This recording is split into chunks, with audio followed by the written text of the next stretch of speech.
कला और संस्कृति को बढ़ावा देने के लिए नोएडा स्थित मारवा स्टूडियो में 3 दिवसीय 10वें ग्लोबल लिटरेरी फेस्टिवल नोएडा 2024 का आयोजन किया गया, जिसमें पहले दिन के तीसरे सत्र में शानदार कवि सम्मेलन कार्यक्रम का आयोजन किया गया। द्वीप प्रज्वलन के साथ कार्यक्रम की शुरुआत की गई। कार्यक्रम में doctor Sandeep Marwah, festival president and chancellor AEFT university of media and arts, Acharya Satyendra Narayan, Amit Sharma, BJP leader and director, Surat textiles shop brokers association, doctor BL Gaur, प्रसिद्ध लेखक सुशील भारती, फेस्टिवल डायरेक्टर मौजूद रहे। इस कार्यक्रम में बुके भेंट कर अतिथिगण का स्वागत किया गया।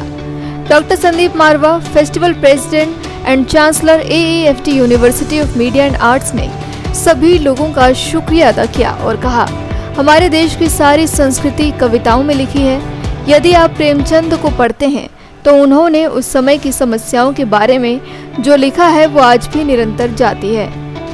वहीं अगर हम चेतन भगत को पढ़ते हैं तो ऐसा लगता है हम वर्तमान में जी रहे हैं। वहाँ मौजूदा अतिथिगण ने भी कविताओं के जरिए अपने विचारों को साझा किया और साहित्य को जिंदा रखने पर जोर दिया। बता दें कि कार्यक्रम में प्रसिद्ध कवियों ने कविताओं के माध्यम से जागरूक किया, जिसमें कई विषयों पर कविताओं को सुनाया गया। इसमें डॉक्टर रमा सिंह, प्रसिद्ध कवयित्री, मॉडरेटर डॉक्टर बुद्धिनाथ मिश्रा, चेतन आनंद, निशा भार्गव, अनीता वर्मा, अपूर्व, गौरव, विक्रम शाह मौजूद रहे। कार्यक्रम में उपस्थित अतिथिगण को डॉक्टर संदीप मारवा द्वारा फेस्टिवल मोमेंटो देकर सम्मानित किया गया। साथ ही कार्यक्रम के समापन में सुशील भारती, फेस्टिवल डायरेक्टर द्वारा सभी अतिथिगण और स्टूडेंट्स का धन्यवाद ज्ञापन किया गया। वह हमेशा अच्छा होता है। मैं पिछले 9 वर्ष से इससे जुड़ी हुई हूँ।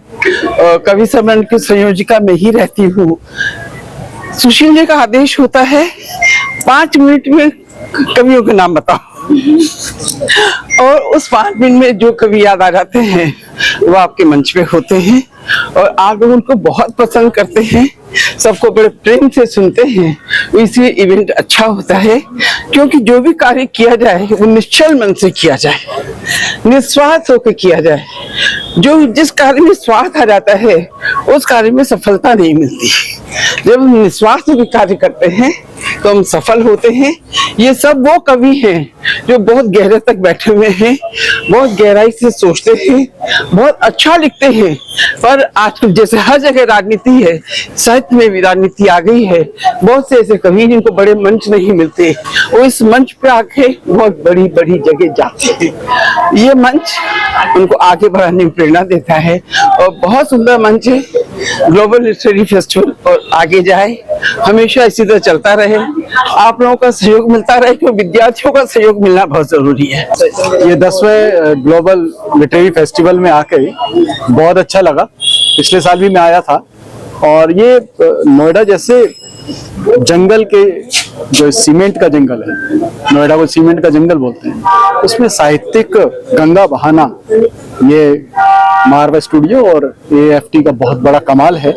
मैं साधुवाद देता हूँ, उन्हें बधाई देता हूँ कि बड़ा मुश्किल काम कर रहे हैं। मैं समझता हूँ कि अंधेरे में लालटेन लेकर चलने का प्रयास है, जो निश्चित रूप से सफल हो रहा है।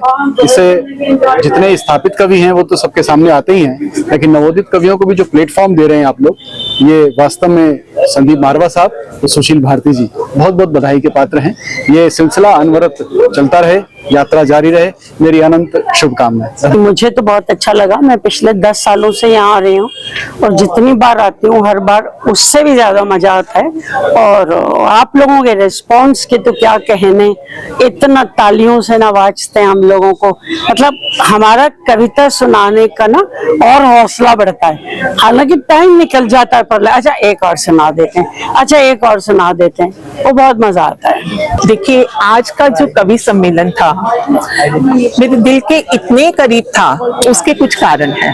सबसे पहली बात तो ये कि इतने सारे युवा चेहरे, चमकते हुए चेहरे, दमकते हुए चेहरे और मुस्कुराते हुए, और मेरी बात उन तक पहुंचती हुई मुझे याद करवा गया जब मैं रोमानिया में अपने छात्राओं को पढ़ाती थी। वो ऐसे ही घंटों मंत्रमुग्ध होकर के सुनते थे, और अर्मीनिया में भी इसी तरह का अनुभव हुआ, और वो आज मेरा अनुभव ताजा हो गया। दूसरी बात ये कि मैं आश्वस्त हूँ कि मेरी युवा पीढ़ी साहित्य से जुड़ रही है। जो तालियां आप लोगों ने बजाई, जिस प्रकार से आप लोगों ने सभी का उत्साहवर्धन किया, मुझे लगता है कि इस तरह से आप लोग साहित्य से जुड़ रहे हैं, तो ये एक बहुत बड़ी बात है।